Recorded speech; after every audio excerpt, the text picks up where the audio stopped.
Hello everyone, welcome to my channel code story with Mike. तो आज से हम एक नया प्लेलिस्ट स्टार्ट कर रहे हैं, सेगमेंट ट्री। ठीक है, कंसेप्ट्स एंड क्वेश्चंस। तो ये वीडियो 1 है। अब धीरे धीरे हम इसका भी फियर ख़त्म करेंगे, जिस तरह हमने ग्राफ का, डीपी का, रिकर्शन का, ठीक है, ट्राई का, इन चीज़ों का डर ख़त्म किया है। इसी तरह सेगमेंट ट्री का भी फियर अब चला जाएगा। ओके, ये पहला वीडियो है इस प्लेलिस्ट का, कंसेप्ट्स एंड क्वेश्चंस का। सबसे पहले तो समझते हैं सेगमेंट ट्री है क्या। ठीक है, देखो जो भी है डरना नहीं है ना। बहुत सारे लोग इससे डरते हैं, नाम से ही डर जाते हैं। बट अगर आप समझ जाओगे तो धीरे धीरे आपका खुद डर खत्म हो जाएगा और हम एक दो क्वेश्चन क्या, बहुत सारे क्वेश्चन बनाएंगे इस पर। ठीक है, ताकि हमें अच्छे से इसमें कॉन्फिडेंस आ जाए। तो समझते हैं कि सेगमेंट ट्री क्या है। पहले तो एक छोटा सा एग्जांपल देखते हैं कि कब कब सेगमेंट ट्री हमारे दिमाग में आना चाहिए, कैसे कैसे क्वेश्चंस में हमारे मन में सेगमेंट ट्री क्लिक होना चाहिए। मान के चलते हैं एक अरे है, ठीक है, और कोई बंदा आता है, वो आपको बोलता है कि भाई मुझे इंडेक्स नंबर 1 से लेकर 4 तक का, ये मान लेते हैं इंडेक्स दे रखा है, इंडेक्स का रेंज दे रखा है, इंडेक्स से लेकर 1 से लेकर 4 तक का उसको सम चाहिए, मान के चलते हैं।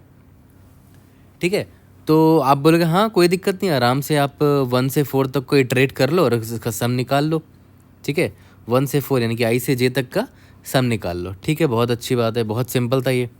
अब मान के चलते हैं वो बंदा दोबारा आ गया आपके पास। वो बोलता है कि भाई इस बार मुझे इंडेक्स नंबर 2 से 5 तक का सम दो। मैंने बोला चलो ठीक है, निकाल देंगे, कोई दिक्कत नहीं है। अब मान के चलते हैं फिर से वो आया और इंडेक्स 0 से 5 तक का सम मांग रहा है वो आपसे, तब आप निकाल लेंगे। बट ऐसे बहुत सारे क्वेरीज कर सकता है कोई भी आपसे ना। मान के चलते हैं आपसे क्यू नंबर ऑफ क्वेरीज पूछा गया है। ये पहला क्वेरी था, ये दूसरा क्वेरी था, ये तीसरा क्वेरी था। इसी तरह बार बार आपसे ये रेंज सम क्वेरी पूछा जा रहा है ना। एक रेंज दिया जा रहा है, ये इंडेक्स है रेंज, और आपसे सम पूछा जा रहा है बार बार। तो मान के चलते हैं total Q number of queries थे। ठीक है, और मान के चलते हैं इस अरे का लेंथ था, मान के चलते हैं अभी तो कितना है, 7 है अरे का लेंथ। ठीक है, तो अब देख रहे हो बार बार जितना आपको रेंज आपसे पूछा जा रहा है, आप बार बार स्टार्टिंग इंडेक्स से और एंडिंग इंडेक्स तक इटरेट मार रहे हो, है ना, इटरेट मार रहे हो। तो वर्स्ट केस में क्या हो सकता है, बार बार आपसे 0 से लेकर 6 तक का सम पूछा जाएगा, है ना। तो बार बार आप इटरेट मारोगे 0 से लेकर 6 तक का। ठीक है, तो नंबर ऑफ क्वेरीज कितने थे, क्यू थे, और बार बार आप n टाइम्स इटरेट, मतलब n एलिमेंट्स को इटरेट कर रहे हो सम निकालने के लिए।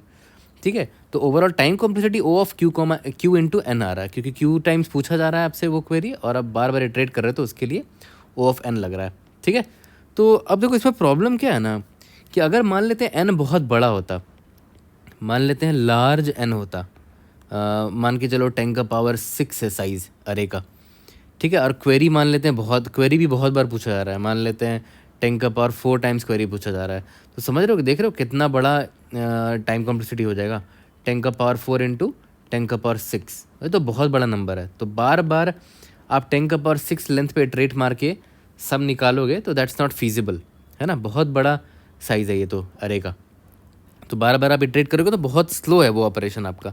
तो ये तो हो गया कि सम आपसे पूछ रहा, हो सकता है वो आपसे पूछे कि भाई जो आपका इंडेक्स का रेंज आपको दिया है 1 से 4 तक के बीच में जो मिनिमम एलिमेंट है वो निकालो, जो मैक्सिमम एलिमेंट है वो निकालो, या तो 1 से 4 तक का जो एवरेज है वो निकालो। ठीक है, या तो फिर जो प्रोडक्ट है वो निकालो। तो मतलब मेन मुद्दा क्या है कि बार बार आपसे किसी रेंज के बारे में पूछा जा रहा है ना। रेंज 1 से 4 तक का, रेंज 2 से 5 तक का, रेंज 0 से 5 तक का। तो उस रेंज में जो भी आपसे पूछा जा रहा है, चाहे सम पूछा जाए, चाहे मिनिमम, चाहे मैक्सिमम, तो लेकिन टेंशन क्या है कि आपको उस रेंज में बार बार इटरेट करना पड़ रहा है, जिसकी वजह से यहाँ पर एन टाइम कॉम्प्लेक्सिटी लग रहा है। और बार बार आपसे पूछा जा रहा है, क्यू टाइम्स पूछा गया, तो क्यू टाइम्स एन इसका टाइम कॉम्प्लेक्सिटी चला जा रहा है, which is very bad for a very large size अरे। ठीक है, तो ऐसे प्रॉब्लम में ना आपके दिमाग में क्लिक करना चाहिए कि सेगमेंट ट्री से रिलेटेड क्वेश्चन पूछा जा सकता है, मतलब सेगमेंट ट्री का क्वेश्चन से बनाया जा सकता है ऐसे प्रॉब्लम को। ठीक है, तो एक्चुअली में क्या है segment tree, it is an efficient data structure that allows efficient querying of intervals, efficient updating of intervals. Updating मतलब क्या हुआ, मान के चलते हैं आपसे बार बार बोल रहा है कि इंडेक्स नंबर 1 से 4 तक के एलिमेंट्स में सब में +1 ऐड कर दो। फिर पूछा कि इंडेक्स नंबर 2 से 5 तक में +2 ऐड कर दो। तो देख रहे हो अपडेट कर रहे हो आप एलिमेंट्स को, है ना। तो efficient querying and efficient updating of the intervals या फिर रेंज, जिस डेटा स्ट्रक्चर से आप बहुत आसानी से कर सकते हो, उसका नाम है सेगमेंट ट्री। तो सेगमेंट ट्री हमें इस तरह के प्रॉब्लम्स को सॉल्व करने में हेल्प करता है। अभी आगे देखेंगे कैसे हेल्प कर सकता है, बट अभी मैं आपको आइडेंटिफाई करवाना सिखा रहा था कि कैसे प्रॉब्लम्स आपके दिमाग में क्लिक करना चाहिए कि वो सेगमेंट ट्री का प्रॉब्लम हो सकता है। ठीक है, तो अभी हमने क्या सीखा कि रेंज क्वेरीज रिलेटेड अगर प्रॉब्लम्स हुए, बार बार आपसे किसी रेंज का क्वेश्चन पूछा जा रहा है, इस इंडेक्स से लेकर इस इंडेक्स तक ये करो, सम निकालो, या तो मिनिमम निकालो, या तो मैक्सिमम निकालो, या तो प्रोडक्ट निकालो, या तो एवरेज निकालो, एंड सो ऑन। तो समझ जाना कि सेगमेंट ट्री की तरफ इशारा किया जा रहा है आपको। ठीक है, यहाँ तक क्लियर है? ओके, अब हम लोग थोड़ा आगे बढ़ते हैं और देखते हैं कि आखिर ये सेगमेंट ट्री बनाएंगे कैसे हम लोग। ठीक है, अरे तो दिया हुआ है, अभी मैंने थोड़ा छोटा अरे ले लिया है ताकि बड़ा ट्री ना बनाना पड़े।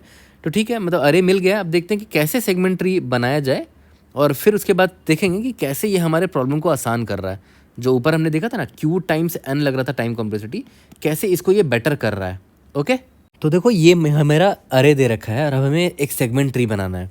तो पहले तो मैं आपको ये समझाता हूँ कि किस तरह सेगमेंट ट्री को बनाने कहा गया था, है ना। जिस जिस बंदे ने भी सेगमेंट ट्री का इन्वेंशन किया होगा, उसने किस तरह बताया हमें कि सेगमेंट ट्री कैसे बनाना है, उसको फॉलो करके एक सेगमेंट ट्री बनाते हैं। जैसे अभी हम एग्जांपल लेके चलेंगे कि हम सम का एग्जांपल लेके चलेंगे। ठीक है, कि हर अलग अलग रेंज का मुझसे सम पूछा जा रहा है, तो मैं सेगमेंट ट्री बना के सम निकालने की कोशिश करूँगा हर एक रेंज का।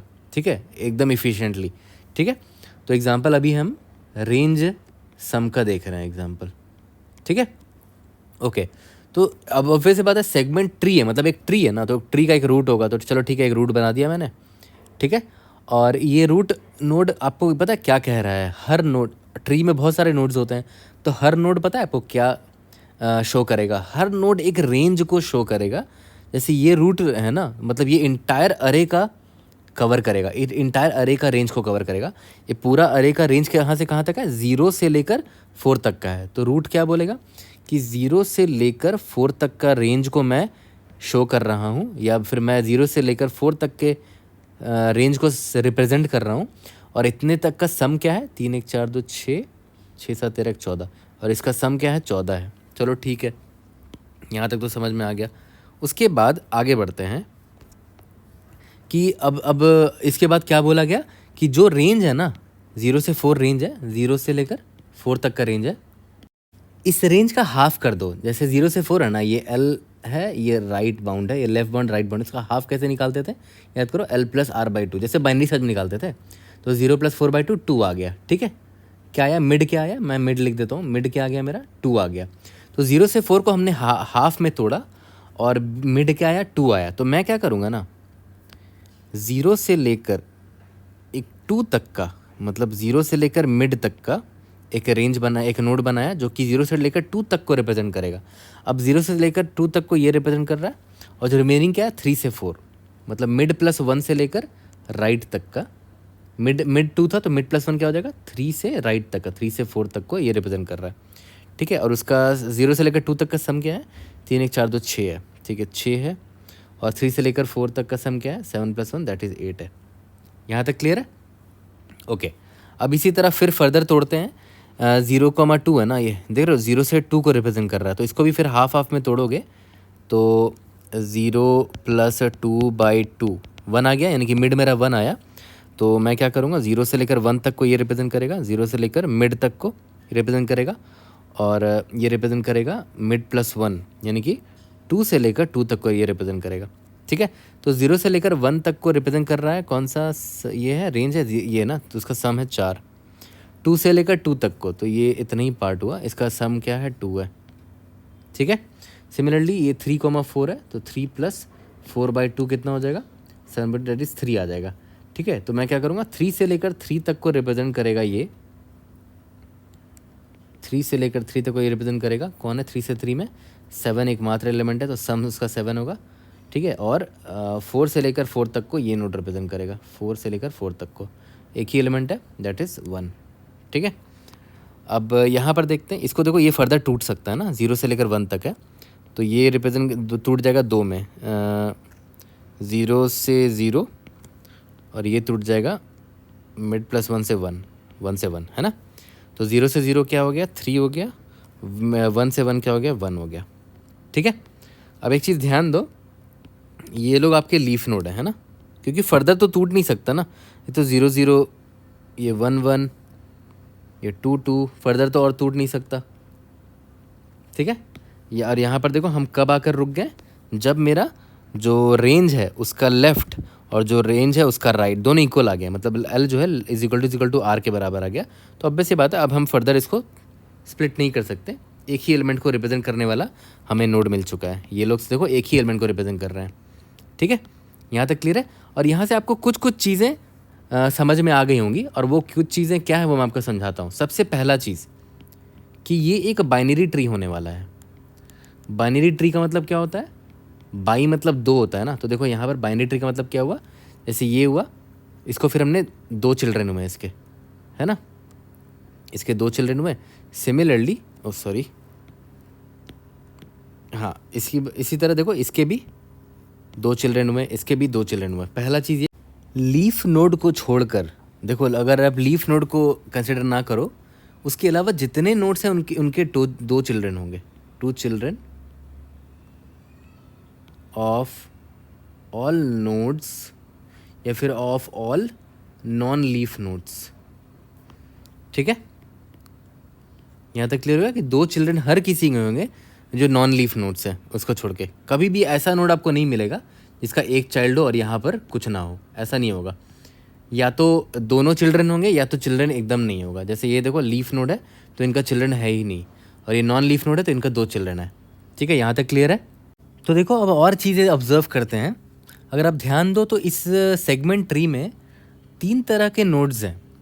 एक तो मुझे रूट नोड दिख रहा है, ये एक मुझे लीफ नोड दिख रहा है, और ये जो है नॉन लीफ नोड्स, जो अदर नोड्स है, रूट और लीफ नोड के अलावा जो नॉन लीफ नोड्स है, ये हो गया, ये हो गया, ये हो गया, ठीक है। तो रूट नोड को अगर आप ध्यान दोगे तो ये इंटायर ट्री को रिप्रेजेंट करता है। देखो 0 से 4 तक को रिप्रेजेंट कर रहा है ये रूट। जिस रेंज या तो जिस इंटरवल को रिप्रेजेंट कर रहा है वो इंटायर अरे को रिप्रेजेंट कर रहा है, 0 से इंडेक्स 4 तक, है ना। ये पूरा अरे ही तो है, 0 से लेकर 4 तक।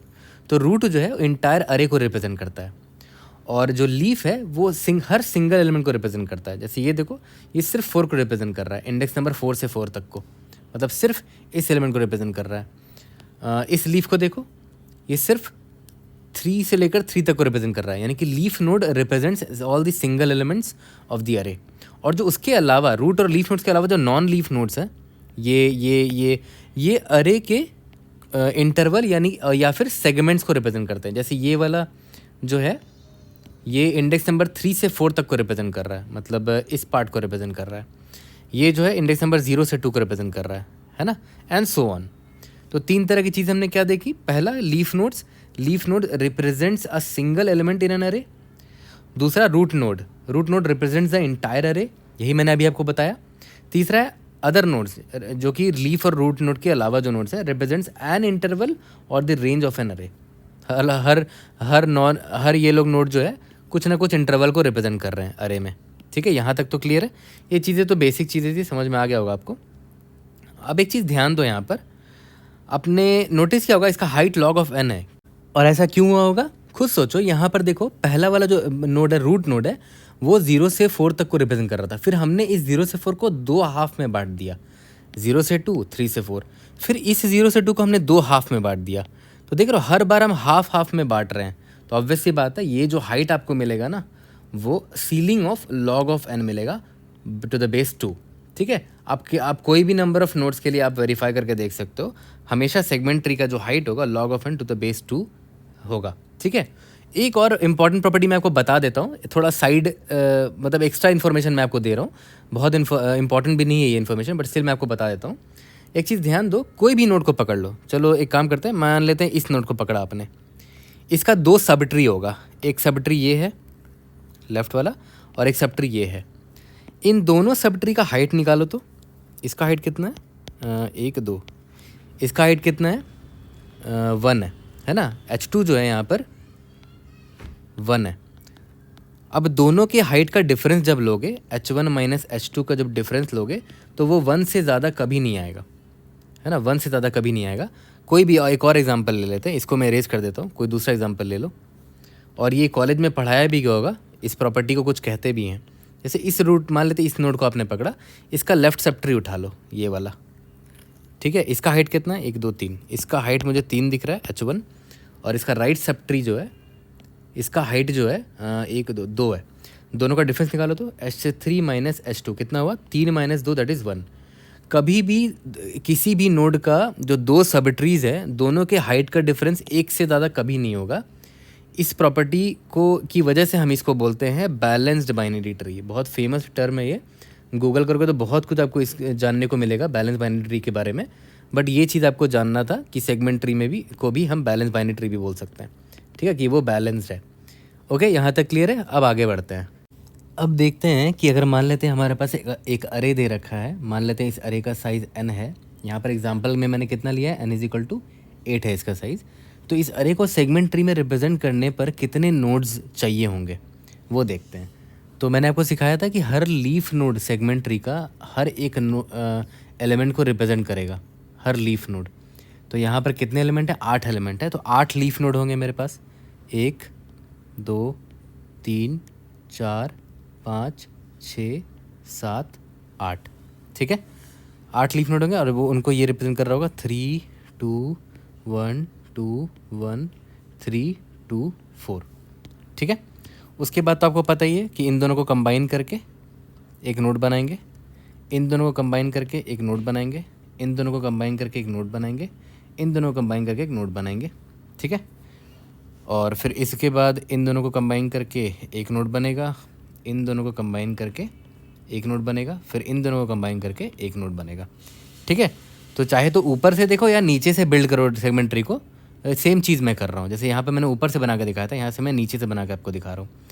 और देखो मैंने यहाँ पर इंडेक्सिंग भी कर दिया है कि ये 0 से 0 तक के अरे एलिमेंट को रिप्रेजेंट कर रहा है, 1 से 1 तक के इंडेक्स के एलिमेंट को रिप्रेजेंट कर रहा है, ये 2 से 2 तक के इंडेक्स एलिमेंट को रिप्रेजेंट कर रहा है, एंड सो ऑन, ठीक है। तो सिमिलरली देखो तो ये वाला नोड जो है कहाँ से कहाँ तक को रिप्रेजेंट करेगा, ये 0 से लेकर 1 तक को रिप्रेजेंट करेगा, क्योंकि देखो इसका जो लेफ्ट वाला नोड है वो 0 से 0 को रिप्रेजेंट कर रहा है और राइट वाला जो चाइल्ड है वो 1 से 1 तक को, तो ये 0 से 1 तक को रिप्रेजेंट करेगा।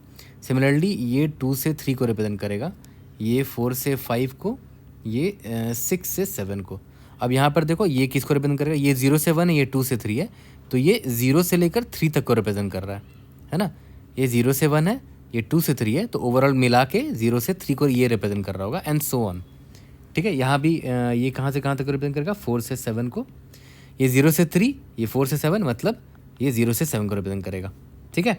तो अगर आप यहाँ पर ध्यान दो तो लास्ट वाले लेवल पर देखो total n number of nodes है ना, मेरे पास टोटल n एलिमेंट्स थे और सारे लीफ जो है सारे n एलिमेंट्स को रिप्रेजेंट करेगा, तो टोटल n एलिमेंट्स हैं यहाँ पर। लीफ कितने लीव्स हो गए, n लीव्स हो गए, ठीक है। इसके जस्ट ऊपर देखो तो देख रहे हो हर 2 एलिमेंट को मिला के एक नोड बनाया गया है, तो ऑब्वियसली पता है इसके जस्ट ऊपर वाले लेवल में कितने नोड्स होंगे, n/2 होंगे, क्योंकि हर 2 को मिला के एक बना दिया गया है, तो n/2। फिर सिमिलरली यहाँ पर भी किया होगा, तो इस लेवल पे कितने नोड्स होंगे जाएंगे, n/4, एंड सो ऑन करते करते लास्ट में हम कब रुक जाएंगे, जब मेरे पास लास्ट में एक ही नोड बचेगा जो कि मेरा रूट होगा, है ना। तो टोटल नंबर ऑफ नोड्स देखो तो कितने हो गए, टोटल नंबर ऑफ नोड्स मेरे यहाँ पर कितने हो गए, सबको जोड़ दो और क्या। लीफ में कितने नोड्स थे, n नोड्स था, उसके जस्ट ऊपर वाले लेवल में कितने नोड्स थे, n/2 था, उसके जस्ट नीचे वाले नोड में ऊपर वाले नोड में n/4 था, एंड सो ऑन टिल 1 तक, ठीक है। मान के चलते n बहुत बड़ा है, मान के चलते n है ना बहुत बड़ा है, n टेंडिंग टू इन्फिनिटी है, मतलब बहुत बड़ा अरे था, तो इसका सम कितना होगा वो देखो। ये एक्चुअली में ज्योमेट्रिक प्रोग्रेशन की तरह दिख रहा होगा आपको, है ना। सिंप्लिसिटी के लिए मैंने क्या मान के चला कि n बहुत बड़ा है, तो ज्योमेट्रिक प्रोग्रेशन में सारे n इन्फिनिट टर्म्स का सम कितना होता था, फॉर्मूला क्या होता था, सम ऑफ इन्फिनिट टर्म्स का फॉर्मूला क्या होता था, a/1 - r, जहाँ पर a क्या होता था, फर्स्ट टर्म मेरा क्या है, n है, और 1 - r क्या होता था, कॉमन रेशियो होता था। कॉमन रेशियो कैसे निकालते थे, सेकंड टर्म को फर्स्ट टर्म से डिवाइड कर दो, सॉरी n/2/n कट गया, n की कॉमन रेशियो हाफ है, 1/2 है, ये हो गया। तो इसको सॉल्व करोगे तो कितना आ जाएगा, ये 2 टाइम्स n आ जाएगा, है ना, क्योंकि देखो 1 - 1/2 1/2 आ जाएगा और 2 ऊपर चला जाएगा, तो तो ये 2n आ जाएगा, ठीक है। तो इसका मतलब टोटल नंबर ऑफ नोड्स मेरे ये पूरे ट्री में 2 टाइम्स n होगा। मतलब अगर अरे का साइज n है ना, तो इसका सेगमेंट ट्री को बनाने में 2 times n number of nodes लगेंगे, ठीक है, जो कि ऑब्वियसली ट्वाइस ऑफ दी, मतलब साइज़ तो काफ़ी लग रहा है, बट हमें बहुत सारे फ़ायदे होने वाले हैं इस सेगमेंट ट्री से, वो भी मैं आपको बताऊंगा, ठीक है। बट 2 टाइम्स n लगेगा। बट एक चीज़ यहाँ पर ध्यान दो, एग्जैक्टली 2 टाइम्स n क्यों लगा, क्योंकि जो n था ना वो पावर ऑफ 2 था। n का वैल्यू 8 है ना, ये देखो n का वैल्यू 8 है, मतलब 2 का पावर है, 2 का पावर 3 है। तो n का वैल्यू अगर 8 है तो देखो एग्जैक्टली यहाँ पर 1 2 3 4 5 6 7 8 हो गया। ठीक है, उसके बाद एकदम क्लियर कट कॉम्बिनेशन भी हो गया। देखो इन दो का ये कॉम्बिनेशन, इन दो का, इन दो का, इन दो का, तो एग्जैक्टली n/2 यहाँ पर आ गया। बट अगर मान लेते हैं अनइवन नंबर ऑफ नोट्स होते, मतलब power of 2 number of notes नहीं होते, फॉर एग्जांपल ये वाला केस देखो। ठीक है, तो इसमें देखो नंबर ऑफ नोट्स कितना है, 1 2 3 5 है ना। ठीक है, तो यहाँ पर 2 times 5 is equal to 10 node है क्या, देखते हैं 1 2 3 4 5 6 7 8 9, नहीं 9 नोट्स है ना। तो एग्जैक्टली 2 का पावर n नोट्स नहीं है ना, एग्जैक्टली 2 का पावर n नोट्स नहीं है, क्योंकि देखो n जो है ना 2 का पावर में नहीं था। ठीक है, बट स्टिल आप अप्रॉक्सीमेटली कह सकते हो कि it is approximately equal to 2 का power n number of nodes होंगे।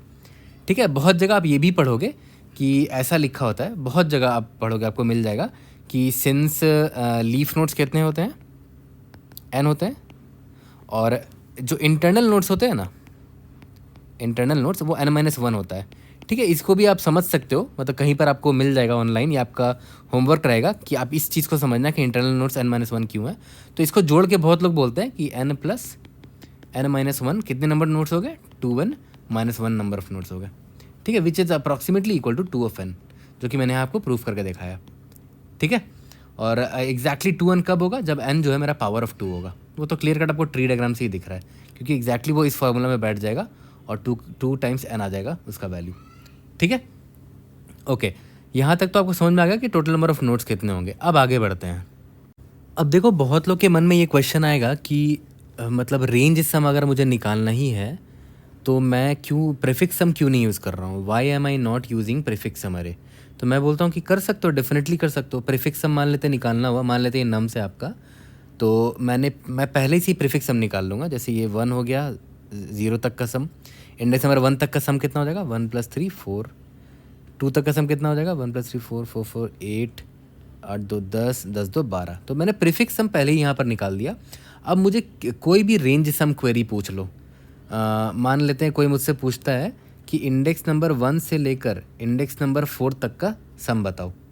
ठीक है, इंडेक्स नंबर 1 से लेकर, मान लेते ये अरे है, इंडेक्स नंबर 1 से लेकर इंडेक्स नंबर 4 तक का सम चाहिए, तो मैं आराम से प्रीफिक्स सम अरे का यूज़ कर सकता हूँ, क्योंकि मुझे इंडेक्स नंबर 4 तक का सम पता है और मुझे इंडेक्स नंबर 1 तक का सम पता है। तो इंडेक्स नंबर 1 तक के पहले तक का सम को मैं माइनस कर दूंगा, तो मुझे इतने तक का सम मिल जाएगा, है ना। देखो इंडेक्स नंबर 4 तक का सम कितना है, 12 है, और इंडेक्स नंबर 1 से जस्ट पहले तक का सम कितना है, देखो इंडेक्स नंबर 1 से जस्ट पहले तक का सम कितना है, 1 है ना। तो ऑब्वियस सी बात है, मुझे 4 तक का सम पता है और मुझे 1 तक का सम पता है, तो इस पूरे में से इतने को माइनस कर देंगे तो इतने का सम मिल जाएगा। देख रहे हो, 1 से लेकर 4 तक का सम मिल जाएगा मुझे, है ना। तो 12 - 1 है ना, 0 तक का सम 1 था, 12 - 1 किया तो कितना आ गया, 11 आ गया। देख लेते हैं 1 से 4 तक का सम 11 है कि नहीं। 3 4 7 2 9 9 2 11, विच इज़ करेक्ट। ठीक है, तो मैं आराम से प्रीफिक्स सम अरे का सम निकाल सकता हूँ, सॉरी रेंज सम निकाल सकता हूँ यूजिंग प्रीफिक्स सम अरे। प्रीफिक्स सम अरे निकाल दो, कांस्टेंट टाइम में आप आराम से प्रीफिक्स सम रेंज सम निकाल सकते हो। बट प्रॉब्लम क्या है ना कि ये तो सम निकालना हो गया, और बहुत सारे तरीके के क्वेश्चन आ सकते हैं। ये तो रेंज का सम पूछा ना आपसे, मैंने आपको स्टार्टिंग में ही बताया था कि रेंज सम हो सकता है कि आपको रेंज हो, वहाँ पर आपको सारे एलिमेंट्स का मैक्सिमम एलिमेंट निकालना पड़ा। ठीक है, मान लेते हैं आपसे पूछा कि इंडेक्स नंबर 1 से लेकर 4 तक का मैक्सिमम एलिमेंट निकाल के दिखाओ, इंडेक्स नंबर 3 से 4 तक का मैक्सिमम एलिमेंट निकाल के दिखाओ, या तो फिर रेंज आपको दे दिया रहेगा और पूछेगा कि मिनिमम एलिमेंट क्या है। तो उसके लिए कोई लॉजिक ही नहीं है आपके पास, है ना। अगर मान लेते हैं आपके को बोल रहा है 1 से 4 तक का मैक्सिमम एलिमेंट निकाल के दिखाओ, तो आप ये प्रीफिक्स सम जैसा कोई लॉजिक लगा ही नहीं सकते, कोई लॉजिक है ही नहीं उसको निकालने का। 1 से 4 तक का मैक्सिमम एलिमेंट निकालने के लिए कोई लॉजिक नहीं है, प्रीफिक्स सम जैसा ट्रिक कोई ऐसा लॉजिक नहीं है। तो वैसे केस में इसीलिए सेगमेंट्री मैं पढ़ा रहा हूँ कि उन तरह के केसेस में सेगमेंट्री काम आएगा आपको। ठीक है, और भी बहुत कॉम्प्लेक्स चीज़ों को बहुत आसानी से हम सेगमेंट्री के थ्रू सॉल्व कर सकते हैं। That is why I am teaching segment tree. वरना प्रीफिक्स सम, वरना सम क्वेरी तो बड़ा आराम से बना सकते हैं हम लोग प्रीफिक्स सम से, बट सम क्वेरी ही ज़रूरी नहीं है प्रॉब्लम के बहुत सारे वेरिएशंस हो सकते हैं। ठीक है, मैं समझाने के लिए बस आपको रेंज सम क्वेरी समझा रहा हूँ। ठीक है, कि आपको एक इंडेक्स दे रखा होगा, इंडेक्स का रेंज दे रखा होगा, उनके बीच का आपको सम निकालना है, उससे समझा रहा हूँ ताकि आसानी से समझ में आ जाए। ठीक है, अब आगे बढ़ते हैं। अब देखो एक्चुअली में देखते हैं कि यूजिंग कोड हम कैसे ये सेगमेंट ट्री बनाएंगे। ठीक है, अब देखो आप या तो उस सेगमेंट ट्री को वैसे भी बना सकते हो जैसे हम लोग नॉर्मली ट्री कैसे बनाते थे, ट्री नोड एक ले लेते थे, ट्री नोड एस्ट्रिस्क रूट लेते थे, उसी तरह फिर रूट का लेफ्ट बनाएंगे, रूट का राइट बनाएंगे एंड सो ऑन। बट पता है बेस्ट तरीका क्या होता है, और जनरली हर जगह कहीं भी आप सेगमेंट ट्री पढ़ोगे तो वो पता है आपको क्या बोलते हैं कि हम सेगमेंट ट्री को आप एज एन अरे रिप्रेजेंट करो। और आपको ऑलरेडी पता होगा, स्कूल में आपको पढ़ाया गया होगा कि आप एक ट्री को एज एन अरे भी रिप्रेजेंट कर सकते हो। आपको अच्छे से याद होगा, आपको कॉलेज में पढ़ाया भी गया होगा कि मान लेते हैं अगर एक रूट है, मतलब मान लेते कोई अरे है, उसका मान लेते कोई एक इंडेक्स आई है। ठीक है, और अगर ये रूट हुआ है ना, तो इसका जो लेफ्ट चाइल्ड होगा वो कौन से इंडेक्स में प्रेजेंट होगा इस अरे में, 2 इंटू आई प्लस 1 वाले इंडेक्स में इसका लेफ्ट चाइल्ड प्रेजेंट होगा, और 2 इंटू आई प्लस 2 वाले इंडेक्स में इसका राइट चाइल्ड प्रेजेंट होगा। ठीक है, इस रूट का लेफ्ट चाइल्ड इस इंडेक्स में प्रेजेंट होगा और इस रूट का राइट चाइल्ड इस इंडेक्स में प्रेजेंट होगा। ठीक है, मतलब अगर ये 2i ये आई है तो 2i प्लस 1 मान लेते हैं यहाँ पर कहीं पर होगा, और 2i प्लस 2 यहाँ पर कहीं पर होगा, तो यहाँ पर इस i का लेफ्ट चाइल्ड होगा, लेफ्ट चाइल्ड, और यहाँ पर राइट चाइल्ड होगा। ठीक है, ये आपको ऑलरेडी पता होगा, कॉलेज में बताया भी क्या होगा। ठीक है, तो सेम दिमाग हम लोग यहाँ पर लगाएंगे, और इस अरे का जो सेगमेंट ट्री बनने वाला है ना, उसको हम एज एन अरे रिप्रेजेंट करेंगे और देखेंगे कि क्या नया अरे बन कर आता है हमारे लिए। ठीक है, तो अरे तो हमारा ये दे रखा है, बट अभी जो मैं सेगमेंट ट्री बनाने वाला हूँ, ठीक है, उसको भी मैं एक अरे में ही के फॉर्म में रिप्रेजेंट करूँगा। ठीक है, तो अभी तो मुझे नहीं पता ना कि जो सेगमेंट ट्री जो बनने वाला है अरे के फॉर्म में, उसके हर इंडेक्स में कौन कौन सा वैल्यू है, 0 1 2 3 एंड सो ऑन, ये मुझे अभी तक नहीं पता। ठीक है, तो अभी के लिए मैं क्या करता हूँ, मुझे तो ये तो मुझे पता है कि जो रूट होता है वो index number l is equal to 0 और r is equal to n minus 1 यानी कि लास्ट इंडेक्स तक को रिप्रेजेंट करता है, ये तो मुझे पता है। और मुझे ये भी पता है कि जो रूट है वो i इज इक्वल टू 0 में प्रेजेंट होगा, है ना। जो भी हम सेगमेंट ट्री बनाने वाले हैं अरे के फॉर्म में, रूट हमेशा इंडेक्स नंबर 0 से स्टार्ट होगा। ठीक है, तो अब देखते हैं कि हमारा सेगमेंट ट्री कैसे बनेगा। i इज इक्वल टू 0 मैंने भेजा, l is equal to 0, r is equal to n minus 1, यानी कि इस एग्जाम्पल के लिए r इज इक्वल टू 3 हो जाएगा। ठीक है, तो अब एक चीज़ ध्यान दो, रूट को अब अपना लेफ्ट सब ट्री चाहिए और राइट सब ट्री चाहिए, राइट, है ना। तो मैंने बोला था ना कि रूट का लेफ्ट चाइल्ड जो होगा, जो भी लेफ्ट चाइल्ड होगा वो कौन से इंडेक्स में प्रेजेंट होगा, 2i प्लस 1 में प्रेजेंट होगा, और जो राइट चाइल्ड होगा वो 2i प्लस 2 वाले इंडेक्स में प्रेजेंट होगा। ठीक है, बट अभी तक वो सारे 8 नोड्स अभी तक बने कहाँ हैं मेरे, बने ही नहीं है। ठीक है, तो मैं क्या कर याद है मैंने क्या बोला था कि हम क्या करेंगे, मिड निकाल लेंगे यहाँ पर, mid is equal to r l plus r by 2, है ना, यानी कि 0 प्लस 3/2 दैट इज़ 1। ठीक है, तो लेफ्ट वाला चाइल्ड जो होगा, जो लेफ्ट वाला चाइल्ड होगा वो एल इज इक्वल टू 0 से लेकर मिड तक को रिप्रेजेंट करेगा, यानी 0 से 1 तक को रिप्रेजेंट करेगा, और ये जो है 1 से लेकर 3 तक को रिप्रेजेंट करेगा, सॉरी 2 से लेकर 3, यानी कि मिड प्लस 1 से लेकर आर तक, यानी कि 2 से लेकर 3 तक को रिप्रेजेंट करेगा। ठीक है, तो अब एक चीज़ आप ध्यान दो, रूट को तो अभी नहीं पता ना कि मेरा आगे का ट्री जो नोड्स है पूरा सब ट्री वो कैसे बनेगा। तो रूट क्या करेगा, वो बोलेगा कि भाई मैं रिकर्सिवली कॉल कर दे रहा हूँ बिल्ड ट्री, और बता दे रहा हूँ कि जो तुम्हारा जो ये इंडेक्स होने वाला है वो 2 इंटू आई प्लस 1 होने वाला है, तुम्हारा l जो होगा वो जो मेरा l था वही होगा, और तुम्हारा जो r होगा जो अभी हमने मिड निकाला वो होगा l से लेकर मिड तक, और जो राइट साइड में जो बिल्ड सब ट्री वो रिकर्सिवली कॉल कर देगा। ठीक है, वहाँ पर बता देगा कि तुम्हारा जो इंडेक्स होने वाला है वो 2i प्लस 2 होगा, और तुम्हारा जो लेफ़्ट होगा वो मिड प्लस 1 से स्टार्ट होगा और r तक को होगा रेंज। ठीक है, तो रूट ने टेंशन ख़त्म कर दिया अपना। रूट ने क्या किया, रिकर्सिवली कॉल करके बोल दिया कि भाई तुम लोग मेरे लिए लेफ़्ट सब ट्री बना देना और राइट सब ट्री बना देना। ठीक है, जिस तरह मैंने रूट सब ये सेगमेंट ट्री बनाने के लिए कॉल किया होगा ना, सबसे पहले मैंने कॉल किया होगा तो मैंने बताया होगा कि हाँ भाई मुझे रूट है, तो रूट का इंडेक्स क्या है, 0 है, ठीक है। रूट का लेफ़्ट यानी कि एल क्या है, 0 है, एल है ना, ठीक है। और आर क्या है, n-1 है। तो मैंने ये कॉल किया होगा, फिर रूट ने बोला कि भाई मैं अपने आप को तो बना लेता हूँ, ठीक है, बट मेरा जो left sub tree right sub tree बनेगा उनको मैं रिकर्सिवली कॉल कर दूंगा दोबारा, बिल्ड ट्री और बिल्ड ट्री, और मैं उनको बता दूंगा कि तुम्हारा इंडेक्स 2i+1 होगा, तुम्हारा इंडेक्स 2i+2 होगा, ठीक है। इसका एल और इसका मिड होगा और इसका मिड +1 से लेकर आर तक होगा, ठीक है। तो देखा जाए तो यहाँ पर ये क्या कर रहा है रूट, याद करो मैंने रिकर्शन कंसेप्ट वाले प्लेलिस्ट में बताया था आपको कि रिकर्शन लीप ऑफ फेथ लगा रहा है ये, है ना।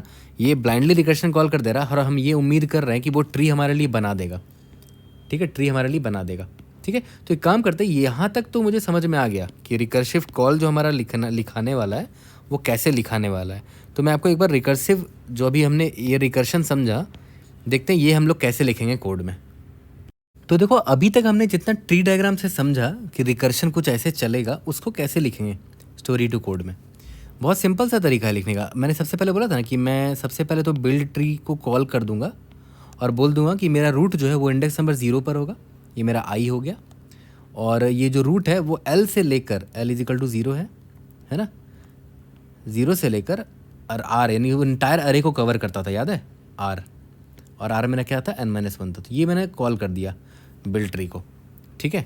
तो अब बिल्ड ट्री मैं यहाँ डिफाइन कर रहा हूँ, बिल्ड ट्री, ठीक है। यहाँ पर इंडेक्स आई आएगा, यहाँ पर एल आएगा और यहाँ पर आर आएगा, ठीक है। अब देखो ध्यान दो, और मान के चलते हैं कि हमारा जो सेगमेंट ट्री बनने वाला है मैंने ग्लोबली इसको डिफाइन कर रखा है, ठीक है। और उसका साइज़ कितना होगा वो अभी हम डिफाइन करेंगे, बट अभी मान के चलते हैं सेगमेंट ट्री हमने ग्लोबली डिफाइन कर रखा है, उसमें हम वैल्यू डाल रहे हैं धीरे धीरे करके। तो मैंने सबसे पहले क्या बोला आपको कि बिल्ड ट्री जब था तो इसने क्या किया, इसने ब्लाइंडली लेफ्ट सब ट्री के लिए और राइट सब ट्री के लिए कॉल मार दिया, ठीक है। तो जब इसने ब्लाइंडली, इसको वाइट पेन से लिखते हैं, इसने ब्लाइंडली क्या किया, बिल्ड ट्री कॉल कर दिया लेफ्ट सब ट्री के लिए, और लेफ्ट सब ट्री को बता दिया कि तुम्हारा इंडेक्स जो है 2i+1 होने वाला है ना। और उससे पहले मिड निकाल लेगा ये, मिड = l+r/2, ठीक है। और बता देगा कि तुम जो लेफ्ट सब ट्री हो ना, लेफ्ट सब ट्री में जो नोड होने वाला 2i+1 वाला नोड होने वाला, उसको बता देगा कि तुम जो वो l से लेकर मिड तक को तुम रिप्रेजेंट करोगे अरे का, ठीक है। और जो राइट सब ट्री पर तुमने कॉल किया, जिसे रूट ने कॉल किया, उसको बता दिया कि तुम्हारा इंडेक्स 2i+2 होने वाला है और तुम जो मिड +1 से लेकर राइट तक को रिप्रेजेंट करोगे, है ना, आर तक को रिप्रेजेंट करोगे। यहाँ तक तो बहुत ईजिली आपको समझ में आ रहा होगा, ठीक है। अब एक चीज़ ध्यान दो, यहाँ पर जैसे ही लेफ्ट सब ट्री और राइट सब ट्री बन गया, मान के चलते हैं कि लेफ्ट सब ट्री पूरा का पूरा बन गया है, ये मेरा मान के चलते यहाँ पर लिख देता हूँ, दिखा देता हूँ आपको, ये रूट था, मान के चलते हैं लेफ्ट सब ट्री पूरा बन गया, पूरा का पूरा बन गया, याद करो ये रूट था आपका, है ना। इसका इंडेक्स i = 0 था, और बाकी सारे भी नोट्स मेरे बन चुके हैं, ठीक है। तो अब एक बात, इसका मतलब क्या हुआ कि पूरा का पूरा मेरा सेगमेंट ट्री बन चुका है। अब रूट ने क्योंकि रिकर्सिवली कॉल कर दिया था तो उसका लेफ्ट सब ट्री पूरा बन गया, राइट सब ट्री पूरा बन गया है। तो रूट का वैल्यू कैसे निकालेंगे, सिंस रूट ने क्या बोला था कि भाई तुम लेफ्ट सब ट्री को बना के ले आना, राइट सब ट्री को बना के ले आना, लेफ्ट सब ट्री का जो वैल्यू होगा और राइट सब ट्री का जो वैल्यू होगा उसको मैं ऐड कर दूंगा, वही मेरा वैल्यू होगा, है ना। वही तो कर रहे थे, रेंज सम निकाल रहे हो ना। तो मैं रेंज सम कैसे निकालूंगा कि जो रूट है मेरा, जो सेगमेंट ट्री है मेरा, सेगमेंट ट्री, रूट का इंडेक्स क्या था, आई था ना, उसका वैल्यू क्या होने वाला है, तो ध्यान देना, इंपॉर्टेंट है यहाँ पर। सेगमेंट ट्री में 2 × i+1 में जो नोड होगा वो क्या होगा, इस i का लेफ्ट चाइल्ड है, वो लेफ्ट चाइल्ड है ना।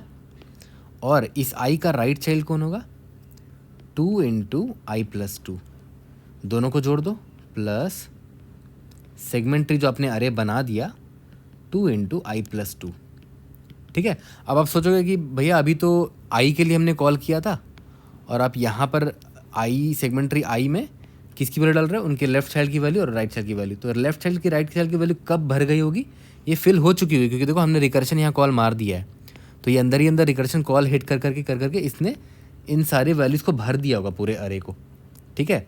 और अभी हम लोग इस ट्री डायग्राम से पूरा देखेंगे भी ड्राई रन करके कि किस तरह हमारा अरे पूरा फिल हो रहा है और कैसे हम रूट की वैल्यू पॉपुलेट कर रहे हैं, ठीक है।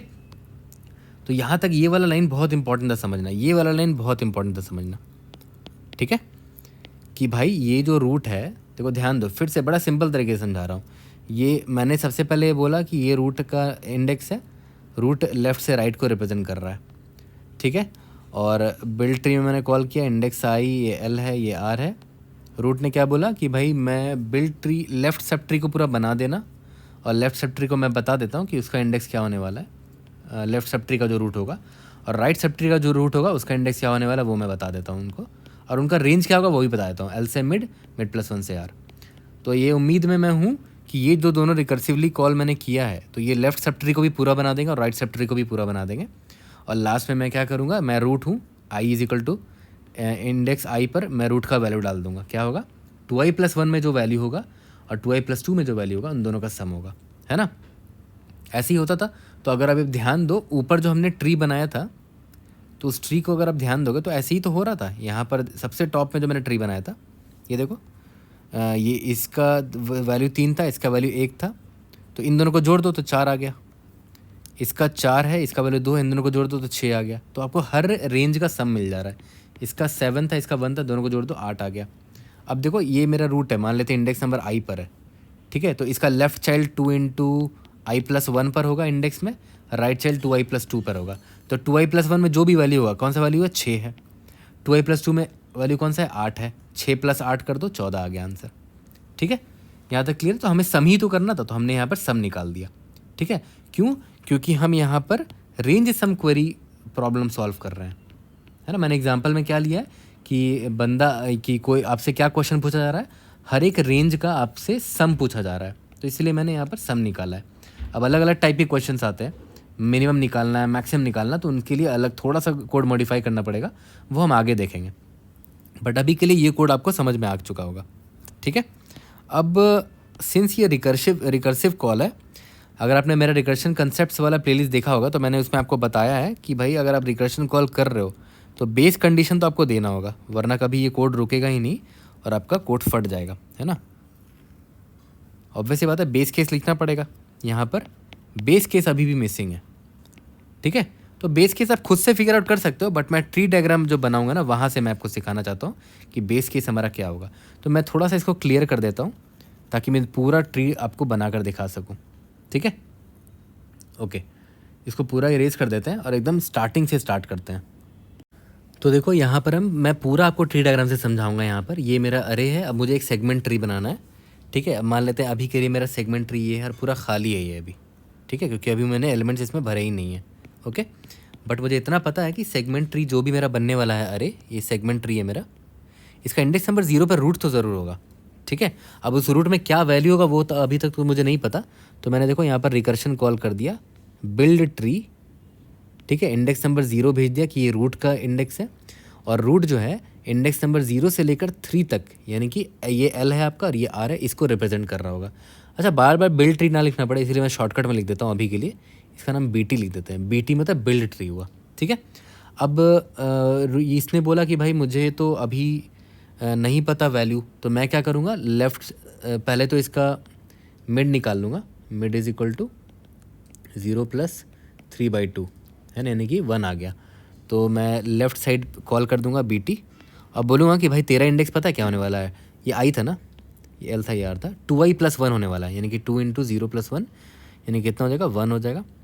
और एल मेरा 0 था, 0 से लेकर मिड तक, मिड मेरा 1 है ना। फिर इसने कॉल कर दिया इसको बाइनरी राइट साइड के ट्री को, और बता दिया कि तेरा जो इंडेक्स है 2i+2 होने वाला है ना, 2i+1 2i+2, तो इनका इंडेक्स 2 हो गया। और इसका ये जो है वो किसको रिप्रेजेंट करेगा, मिड +1 यानी कि 2 से लेकर आर तक को रिप्रेजेंट करेगा, ठीक है। इसका आई ये है, इसका एल ये है, इसका आर ये है, इसका इंडेक्स ये है, इसका एल ये है, इसका आर ये है, ठीक है। यहाँ तक क्लियर है, बार बार आई एल आर ना लिखना पड़े इसलिए मैं हटा देता हूँ यहाँ से, ठीक है। यहाँ तक तो क्लियर है। अब इसके बाद आगे बढ़ते हैं। अब देखो ये वाला भी सेम काम करेगा, ये बोलेगा कि भाई मैं रिकर्सिवली लेफ़्ट और राइट चाइल्ड को बोल दूंगा कि वो अपना ट्री बना दो, ठीक है। तो पहले तो मिड निकालते हैं, mid will be equal to 0 + 1/2, ठीक है, तो कितना हो गया, 0 हो गया। तो ये इसने बाइनरी ट्री कॉल किया। अब बोला कि तेरा इंडेक्स 2i+1 होगा, यानी कि 2 × 1 + 1, यानी कि इंडेक्स नंबर 3 तेरा लेफ्ट चाइल्ड होगा और इंडेक्स नंबर 4 तेरा 2i+2, यानी कि इंडेक्स नंबर 4 तेरा राइट चाइल्ड होगा। ये 0 से 0 को रिप्रेजेंट करेगा और ये मिड +1 यानी कि 1 से 1 तक को रिप्रेजेंट करेगा। ठीक है, यहाँ तक क्लियर है? ओके। सिमिलरली इससे पूछते हैं कि इसका लेफ्ट चाइल्ड जो होगा बेटी 2i+1 यानी कि 2 to the 4 + 1 यानी कि 5th इंडेक्स पे होगा और इसका मिड निकाल लेते हैं। Mid will be equal to 2 + 3/2 यानी कि 2। तो 2 से 2 यानी कि L से मिड इसका राइट चाइल्ड का होगा 2i+2 2 to the 4 + 2 यानी कि 6 और ये मिड +1 यानी कि मिड कितना था, 2 था, तो मिड +1 3 से लेकर R तक। R क्या था इसका, 3 था ना, तो 3 से 3 तक हो गया। ठीक है, अब देखो तो फर्दर अगर आप इसके नीचे जाओगे, मान लेते हैं इसके फर्दर आप जाते हो, तो इसका मिड देखो कितना होगा। Mid will be equal to 0 + 0/2 that is 0, है ना। तो याद करो क्या होता था, L से मिड तक होता था ना, L से मिड तक और मिड +1 से लेकर R तक होता था ना इंडेक्स। तो L से मिड क्या हो जाएगा, 0 से 0 हो जाएगा। मिड +1 यानी कि R1, मिड +1 मतलब 1 और R मेरा 0, तो 1 से 0। देखो ये गलत हो गया ना, L ये हो गया और R ये हो गया, जबकि L छोटा होना चाहिए था। तो ऑब्वियस सी बात है हमें यहाँ रुक जाना चाहिए। ऑब्वियस सी बात है यहाँ रुकना क्यों चाहिए, क्योंकि भाई ये बेस केस है ना। यहाँ देख लो L और R सेम है, यानी कि हम लीफ नोड पर पहुँच चुके हैं। तो यहाँ से मुझे बेस केस समझ में आ गया कि जब लीफ मतलब जब L = R हो जाए ना, तो हमें यहाँ रुक जाना चाहिए। ये भी देखो यहाँ पर क्या हुआ, ये भी लीफ है मेरा। क्यों लीफ है भाई, क्योंकि L = R है। देखो इसका L ये है, इसका R ये है, दोनों 1 है। ठीक है, ये भी लीफ है। ठीक है, और इसी तरह ये भी लीफ है ना। क्यों, क्योंकि इसका L देखो एग्जैक्टली R के बराबर है। ठीक है, अब एक चीज़ ध्यान दो, ये वाले लीफ पर पहले आते हैं। ठीक है, इस लीफ पर पहले ध्यान दो, इस लीफ का इंडेक्स क्या होने वाला, देखो तो इसका इंडेक्स I जो है वो 3 है। तो मैं पहले तो यहाँ पर इंडेक्सिंग कर देता हूँ, 0 1 2 3 4 5 6 7 8 9 10 11 एंड सो ऑन। देखो ये वाला जो लीफ है ना, ये कौन से इंडेक्स में प्रेजेंट होने वाला है, इंडेक्स नंबर 3 पर प्रेजेंट होने वाला है। तो इंडेक्स नंबर 3 पर ये वाला लीफ प्रेजेंट है और ये लीफ किस एलिमेंट को रिप्रेजेंट कर रहा है, 0,0 तक का जो एलिमेंट है, 0,0 तक का ये एकमात्र एलिमेंट है 3। तो यानी कि यहाँ पर 3 होगा। ठीक है, अब आते हैं इस लीफ पर। इस लीफ का इंडेक्स क्या होने वाला है, इस लीफ का इंडेक्स 4 होने वाला है ना। इस लीफ का इंडेक्स 4 होने वाला है, ये वाला 4। और ये किस एलिमेंट को रिप्रेजेंट कर रहा है, L = 1 से लेकर L = R तक का एलिमेंट, यानी कि 1,1 इसको रिप्रेजेंट कर रहा है, 1 को रिप्रेजेंट कर रहा है। ठीक है, तो इसका वैल्यू ऑब्वियस है 1 होगा। सिमिलरली ये वाले लीफ नोड को देखो, इसका कौन सा इंडेक्स होगा, इसका इंडेक्स नंबर 5 होगा और ये 2,2 तक के एरे को रिप्रेजेंट कर रहा है, यानी कि 2 को रिप्रेजेंट कर रहा है। ठीक है, इस लीफ नोड को देखो, इसका इंडेक्स जो है वो 6 है और ये 3,3 तक के एलिमेंट को रिप्रेजेंट कर रहा है, यानी कि 7 को रिप्रेजेंट कर रहा है, यानी कि यहाँ पर 7 होगा। यहाँ तक क्लियर है? ओके, अब एक चीज़ ध्यान दो, सिंस ये वाला सब ट्री बन गया और ये वाला सब ट्री बन गया, तो मैंने क्या बोला था कि अब मुझे इस रूट का अगर निकालना हुआ तो इसका वैल्यू क्या होगा, इसका लेफ्ट सब ट्री का वैल्यू। याद करो रिकर्शन में क्या था कि किसी भी रूट का अगर लेफ्ट सब ट्री बन गया है और राइट सब ट्री बन गया है तो उसका वैल्यू अब हम निकाल सकते हैं। कैसे निकाल सकते हैं, उसका लेफ्ट चाइल्ड का वैल्यू और उसके राइट चाइल्ड का वैल्यू ऐड कर दो। तो सिमिलरली यहाँ पर देखो, यहाँ पर जो हमने ऊपर ट्री बनाया है, ये जो रूट था इसका इंडेक्स क्या था, इसका इंडेक्स 1 था, है ना, ये रहा 1 था। और इसका वैल्यू क्या होगा, इसका लेफ्ट चाइल्ड का वैल्यू और राइट चाइल्ड का वैल्यू। ठीक है, इसका इंडेक्स ये 1 होने वाला है। इसका लेफ्ट चाइल्ड का वैल्यू क्या होगा, इंडेक्स नंबर 3 पर ये I है ना, इसका I ये है, तो 2i+1 यानी कि इंडेक्स नंबर 3 पर, है ना, 2 × 1 + 1 यानी कि इंडेक्स नंबर 3 पर लेफ्ट चाइल्ड होगा, तो इंडेक्स नंबर 3 पर ये है ना, 3 ऐड किया प्लस, और इसका राइट चाइल्ड कौन होगा, 2i+2 यानी कि इंडेक्स नंबर 4 पर होगा, यहाँ पर होगा, है ना, तो उसका वैल्यू +1। ठीक है, तो इन दोनों को ऐड कर दिया तो देखो इंडेक्स नंबर 1 पर 4 आ गया। तो यहाँ पर एक बार फिर से ध्यान दो, ये एक रूट था और इसका लेफ्ट चाइल्ड में ये वाला नोड था और राइट चाइल्ड में ये वाला नोड था, उन दोनों का सम किया तो ये 4 आ गया। ठीक है, यहाँ तक क्लियर है? ओके, सिमिलरली अब आप इस वाले रूट को देखो, इसका इंडेक्स क्या है, इंडेक्स नंबर 2 है। है ना, मतलब ये वाला नोड की बात हो रही है। इसका लेफ्ट चाइल्ड कौन होगा, इंडेक्स नंबर 5 पर होगा, है ना, 2 इंटू 2 प्लस 1 5 पर होगा, इसकी वैल्यू क्या है 2 है। और इसका राइट चाइल्ड कौन होगा, 2 इंटू 2 प्लस 2 यानी कि ये होगा, उसकी वैल्यू क्या है 7 है। दोनों को जोड़ दो, 2 प्लस 7 दैट इज़ 9 हो गया यहाँ पर। ठीक है, यहाँ तक क्लियर है। तो देखो यानी कि इस नोड का वैल्यू, इस नोड का वैल्यू 9 है ना, और इस नोड का वैल्यू 4 है।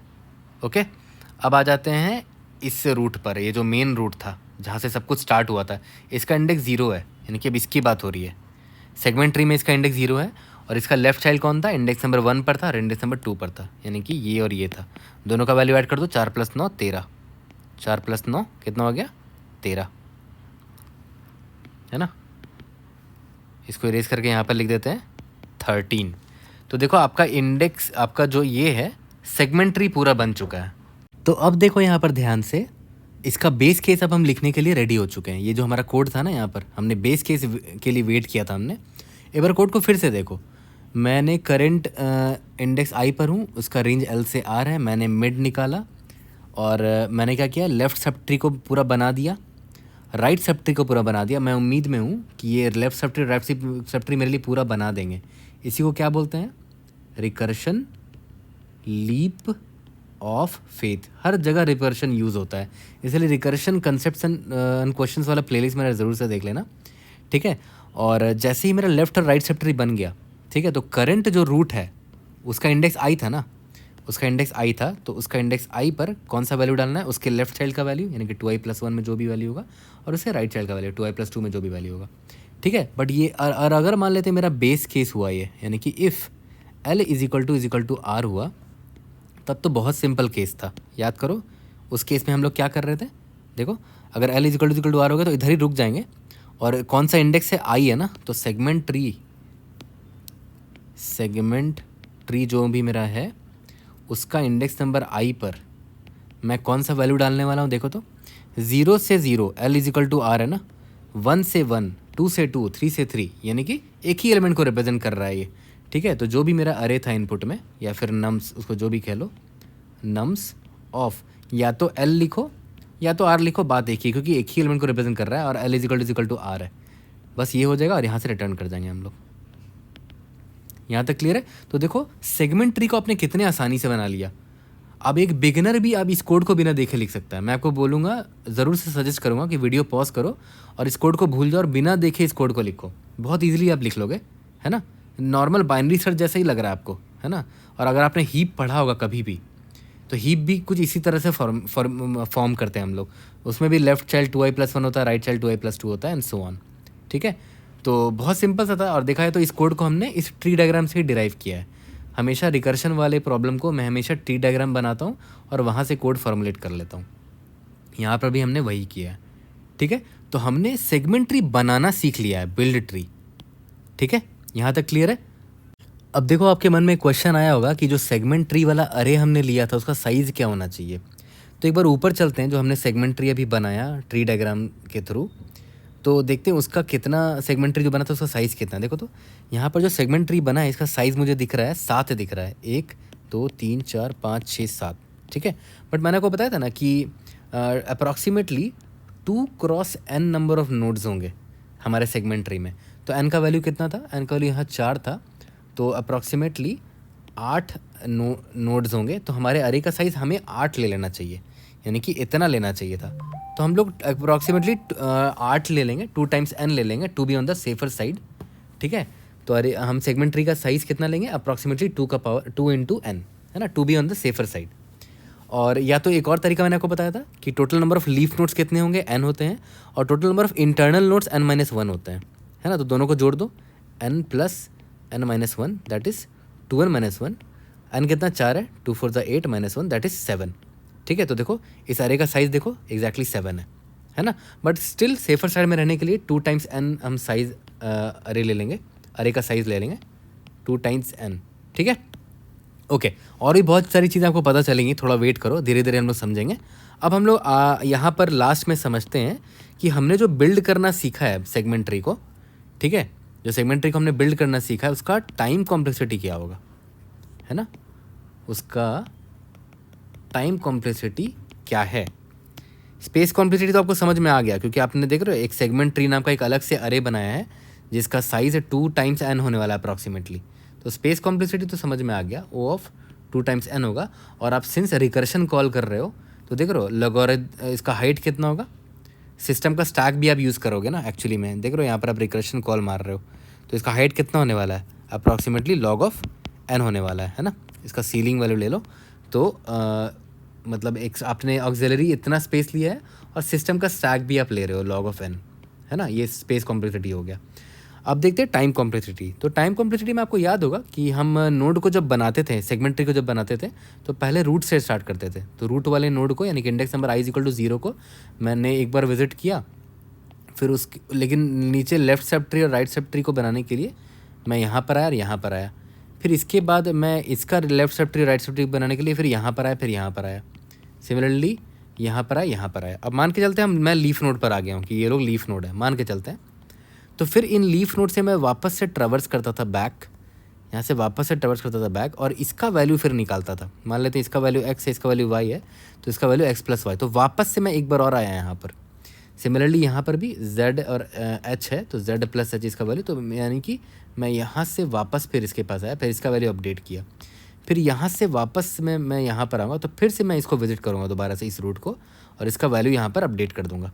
तो आप एक चीज़ नोटिस कर रहे हो कि मैं अप्रॉक्सीमेटली सारे नोड्स को 2 बार विजिट कर रहा हूँ, एक बार ऊपर से नीचे जाते वक्त, ठीक है, और एक बार नीचे से ऊपर जाते वक्त। जब रिवाइंड करके मैं सबकी वैल्यूज़ पॉपुलेट कर रहा हूँ तो 2 बार हर नोड को विजिट कर रहा हूँ।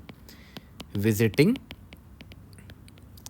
ऑल नोड्स, है ना, अप्रॉक्सीमेटली सारे नोड्स को हम ट्वाइस विजिट कर रहे हैं, अप्रॉक्सीमेटली सारे नोड्स को, ठीक है। लीफ को क्योंकि हम एक ही बार विजिट कर रहे हैं, फिर भी मैं बोल रहा हूँ कि सारे नोड्स को अप्रॉक्सीमेटली मैं 2 बार विजिट कर रहा हूँ, ठीक है।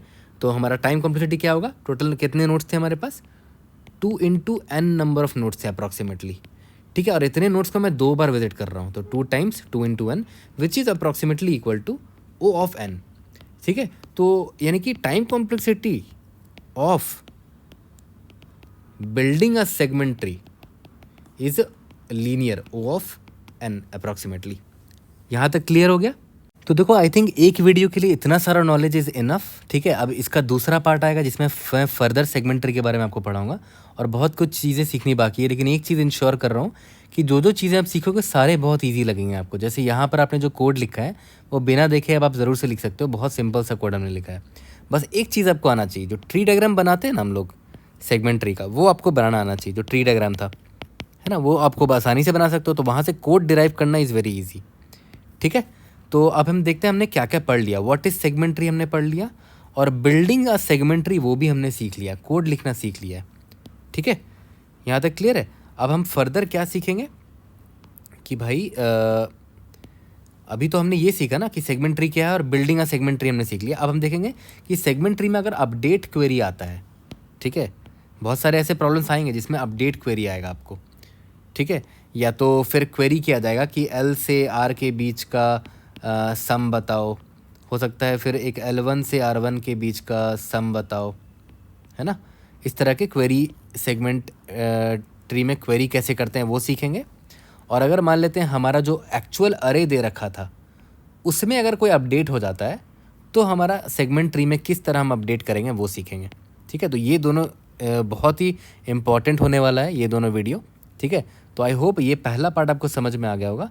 नेक्स्ट वीडियोज़ में हम ये सारी चीज़ें सीखेंगे और क्वेश्चंस बनाएंगे ज़रूर से, क्योंकि क्वेश्चन बनाने से ही हमें चीज़ें क्लियर होंगी कि किस तरह हम इम्प्लीमेंट करेंगे और किस तरह क्वेश्चन को हम देखेंगे। और सबसे इम्पॉर्टेंट, मैंने आपको क्या बताया कि आज मैंने जो आपको समझाया है बिल्ड सेगमेंट ट्री, मैंने आपको यहाँ पर कौन सा एग्जाम्पल लिया था, रेंज दिया रहेगा, मतलब आपको इंटरवल दिया रहेगा और उसका सम निकालना है। तो रेंज सम क्वेरी जो एग्जाम्पल है उसके हिसाब से मैंने आपको आज कोड समझाया है। बाकी कुछ भी हो सकता है कि आपको रेंज दे रखा होगा और आपको उसमें मैक्सिमम निकालना हो या मिनिमम निकालना हो या उसका प्रोडक्ट निकालना हो एंड सो ऑन। बहुत सारी चीज़ें तरह की प्रॉब्लम्स है, तो उनके लिए भी कोड बिल्कुल सेम होगा, बस हम थोड़ी थोड़ी मॉडिफिकेशन करेंगे उसमें। बट नॉर्मल फॉर्मेट जो होगा वो यही होगा जो मैंने आपको आज सिखाया है बिल्ड सेगमेंट ट्री का। अब फर्दर आगे जाके हम लोग सीखेंगे अपडेट एंड क्वेरी और बहुत सारी चीज़ें हैं, वो सारी सीखेंगे फर्दर के पार्ट्स में, ठीक है। I hope I was able to help. कोई भी डाउट होता है raise in the comment section, I try to help you out. See you guys in the next video. Thank you.